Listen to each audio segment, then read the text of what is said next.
All right, guys. So you may have noticed that there's been a little bit of a change to our frequency of coming out with our podcasts. That's right, but promise you that it's all for a good effort. We are now focusing a lot of energy on our newest project, Goals, the Gynecology and Obstetrics Adaptive Learning System. So basically, Nick and I and a bunch of our friends have decided that we wanted to look into the realm of a more nationalized curriculum that is accessible to all students and residents. And so this is what we are currently working on. So if you go sign up on the website, www.obgyngoals.org, you can create a member account, again, absolutely for free. And every week you will be emailed a brand new lesson that consists of a number of audio, visual, and video-based resources for your learning, a case that's supposed to simulate oral boards, a deeper reads page that covers textbook chapters, official documents from ACOG and the like, and finally, multiple choice questions written by us and our colleagues to be able to test your knowledge, boards or CREOG style. And again, we are not ending the podcast. We are still going to be coming out with episodes that line up with our weekly lesson from Goals.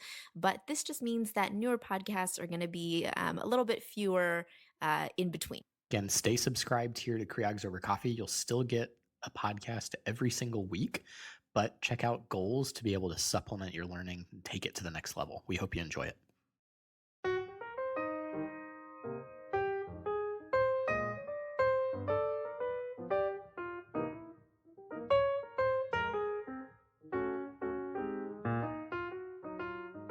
All right, guys, welcome back. This is Nick. This is Faye. And this is CREOGs Over Coffee.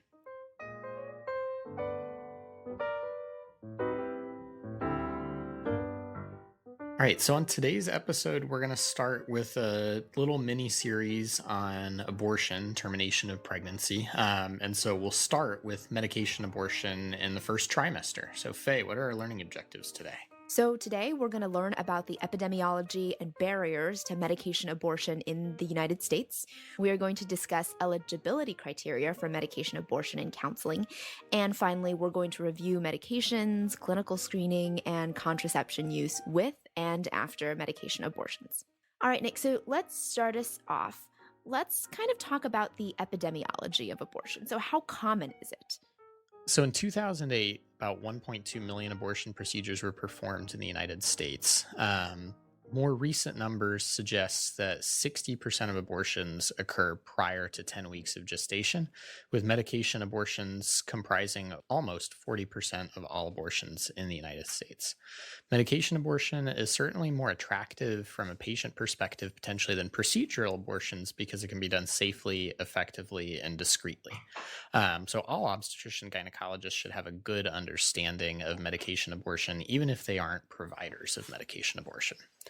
Faye, who would you consider eligible for receiving medication abortion if they were to desire it? That's a great question, Nick. So before we get into that, I think, first of all, we need to provide counseling about abortion and informed consent regarding all available options and the risks and benefits of each approach. So at an early gestation, the two primary options are medication abortion, which we're going to talk about today, and also uterine aspiration. Now, most people who are 70 days gestation or less are eligible for a medical abortion. And patients who may benefit from medical abortion versus a procedure include patients who have fibroids that may distort the uterus in some way, uterine anomalies, or scarring of the introitus due to things like female genital mutilation. Multiple gestation is not a contraindication to medical abortion, and we can also use the same regimen as singleton gestation. So before we actually prescribe medication for abortion, you should confirm gestational age by a certain LMP within the last 56 days in patients with regular cycles and no symptoms or signs of ectopic pregnancy, or you can use a clinical or sonographic exam, but this is not necessarily required before medication abortions. In the United States, most practices do perform an ultrasound just because of the availability for confirmation, but again, this is globally not the norm. RH status should also be verified, and Brogam should be administered if indicated for patients who are RH negative. Research here is still continuing, but ROGAM is recommended by ACOG for all Rh negative patients, and some situations may call for shared decision making on this front, and some institutions and professional groups actually do not recommend ROGAM prior to 10 weeks gestation. For the reasons why, you can go back and listen to our episode on alloimmunization, where we talk about the amount of actual fetal red blood cells that are present before 12 weeks of gestation. Finally, additional laboratories, counseling, evaluation, etc., may be required by your local government or state laws prior to proceeding with medical abortion. Nick, talk to me a little bit about people who should not get medical abortion. So, yeah, there are certain kind of groups of patients that medical abortion or medication abortion may not be an appropriate choice. Certainly, you think about patients who have suspected or confirmed ectopic pregnancy, that's obviously not the appropriate option for them. Definitely. Patients who have an IUD that remains in situ, also not probably a great choice. Though, if you pull the IUD first, you can then safely proceed with medication abortion afterwards. And then patients with chronic medical conditions are ones that may be okay for medication abortion, but at least should proceed with probably closer follow up than you would otherwise use. Some of these medical conditions can include patients on long term steroids, patients with coagulopathies or with long term anticoagulation use, patients with chronic adrenal insufficiency, and then kind of a special note on patients with anemia or hemoglobinopathies. Transfusion rates are overall really low with medication abortion. 0.1% or less is the reported rate for medication abortion, but aspiration lowers that even further, about tenfold to 0.01%. So, patients in this category with anemia, though not well studied, may benefit from aspiration or closer monitoring. Finally, kind of the soft marker here, but also really important with a procedure that is going to last a longer amount of time, is that patients should be willing to follow up completely and have good contact information. Understands that medication abortion may take time for completion, and they should be able to follow instructions to ensure success long term. So, Faye, I think that kind of brings us a bit more towards counseling and talking to patients about medication abortion. So, say we have someone who we think is a reasonable candidate. What should we do from there? I think this is one of the most important parts of medication abortion is to tell your patients what to expect, what is normal and what is abnormal. So first of all, patients should be counseled about their bleeding and cramping. They should know that their bleeding will be heavier than their periods. However, bleeding heavier than 2 pads an hour for 2 hours should prompt them to talk to their clinician either by telephone or to go into the emergency room because that may not be normal. We should also tell our patients that unfortunately medication abortions are not 100% effective and they may need an additional intervention in the event of excess bleeding or possible failure. This overall is very rare, less than 1% of the time. And again, as you discussed before, complications like transfusion rates are less than 0.1%. I also talk to patients about the rate of ongoing pregnancy. While this rate is overall very low, this rate does increase at later gestational ages. So the risk of an ongoing pregnancy after a medication abortion at days 64 to 70 days gestation is about 3%. Teratogenicity is associated with the use of both mifepristone and misoprostol, and we're going to talk about these medications later as well. So patients should also be counseled about this in the event of medication failure or if the patient attempts to use some type of high-dose progestin for unsanctioned abortion reversal. And I think this is the part where we should discuss that there is no regimen that has been demonstrated to reverse abortion after administration of medication. And this has been shown in small studies to increase the risk of complications. So I think, going back to counseling, definitely talking to the patient and making sure that this is 100% what they want. Side effects of misoprostol also include things like GI upset. It can cause hot flashes, fevers, or chills. And mifepristone is generally well tolerated with very few side effects. The risk of infection is also overall very low, and there is no indication for antibiotic prophylaxis. All right, Nick. So I kind of let the cat out of the bag a little bit because I think the next question I was going to ask you is what medications are going to be used for medical abortions? Can you talk about those a little bit? Yeah, we'll just spend a little more time detailing, but you got them. So, mifepristone and misoprostol are the most commonly used medications, and that is the most successful and preferred combination of medications. As a review, mifepristone is a selective progesterone receptor modulator. It binds progesterone receptors with a greater affinity than biologic progesterone, but it doesn't activate the receptor, so it de facto acts as an antiprogestin. The provision of mifepristone in the United States is dependent on something called a REMS, or a risk evaluation and mitigation strategy, that's facilitated by the FDA. This essentially means that if you want to be a prescriber of mifepristone, you need to sign up with the FDA to have your prescribing monitored and ongoing, and your patients at the prescription of mifepristone have to sign an official document understanding, basically from the United States FDA, risks of the medication. ACOG and other professional organizations oppose the ongoing use of the REMS program, as clinical data suggests that mifepristone is a very safe medication to use. And it, again, the REMS program has not been demonstrated actually when studied to make care for abortion safer, and does create a barrier to the most effective means of medication abortion for patients. Misoprostol is a prostaglandin E1 analog that we're familiar with because we use it for cervical ripening, and we've talked about cervical ripening in the past. Again, it's acting in a very similar fashion here. It causes cervical softening and uterine contractions. When talking about what we actually use, the FDA approved combination is to administer mifepristone 200 milligrams orally, followed 24 to 48 hours later by 800 micrograms of buccal misoprostol. The World Health Organization suggests the same regimen, but that misoprostol could be administered vaginally, buccally, or sublingually at the same dose and interval.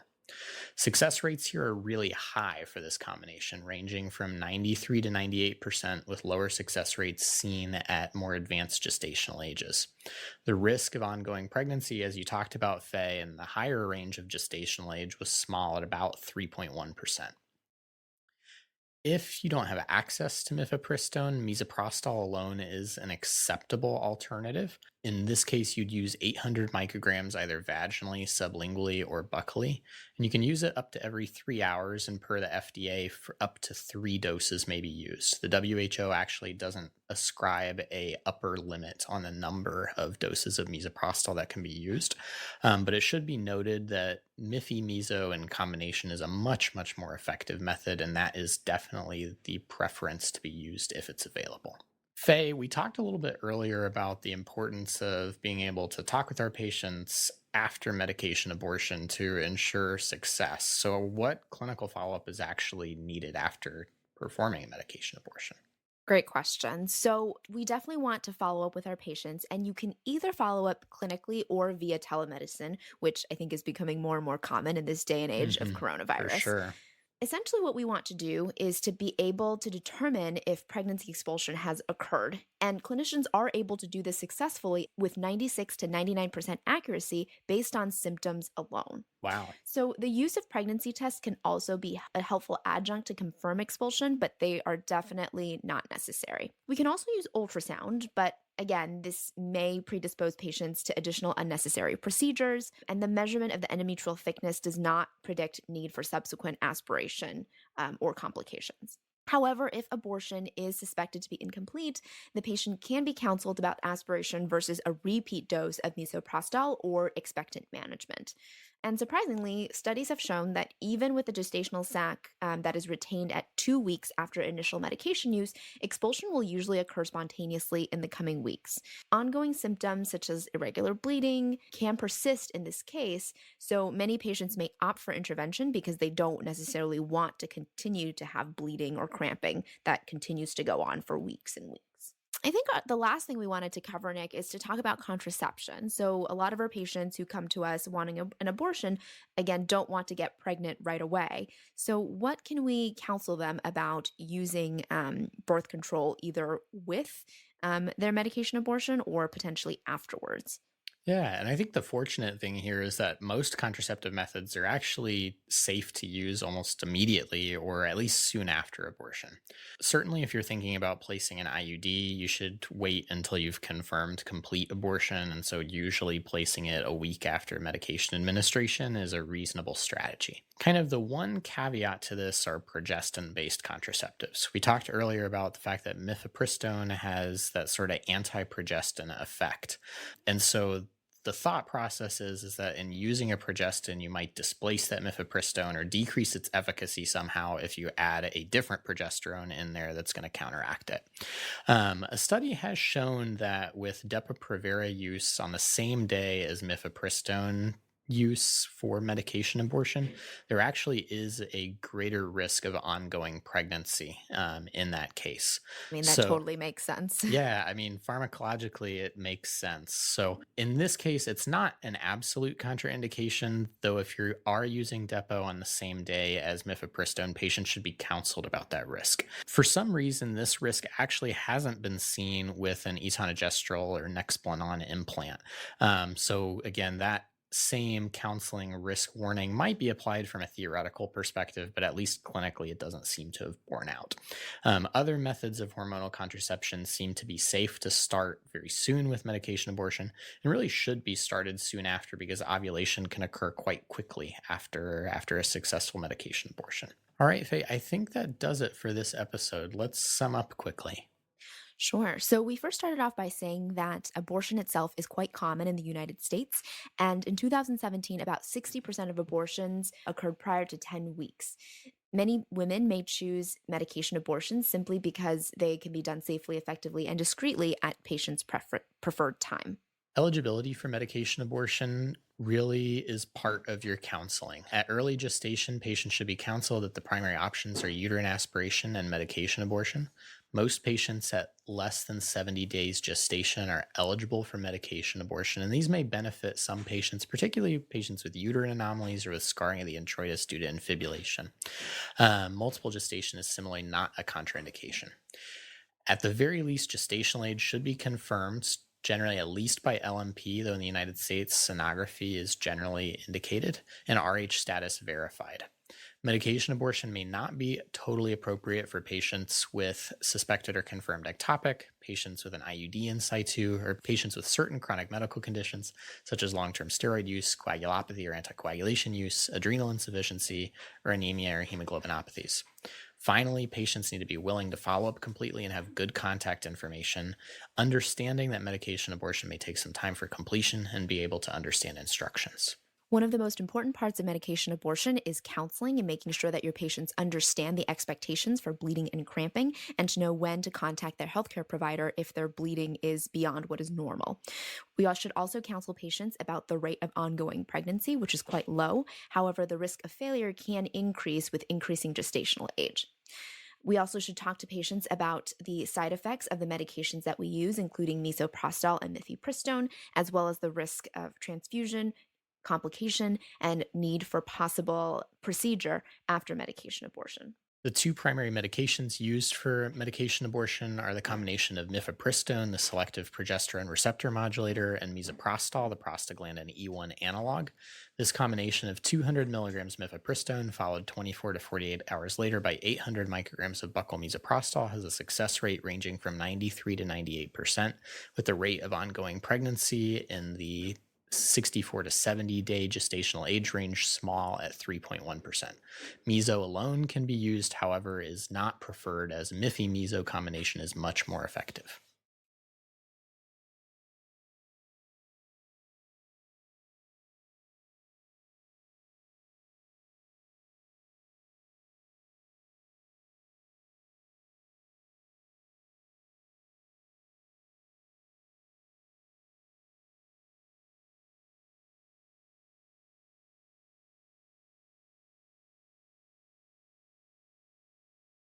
Finally, contraception is encouraged after medication abortion, and most methods are safe to start immediately or soon after. The one caveat to this rule are progestin based contraception, such as Depo-Provera. Depo has been shown that with concomitant use on the day of mifepristone administration, a slightly increased risk of ongoing pregnancy, and so patients should be counseled about this. All right, Nick, I think that brings us to the end of our episode on first try medication abortions. All right, once again, this is Nick. This is Faye. And this has been Creogs Over Coffee.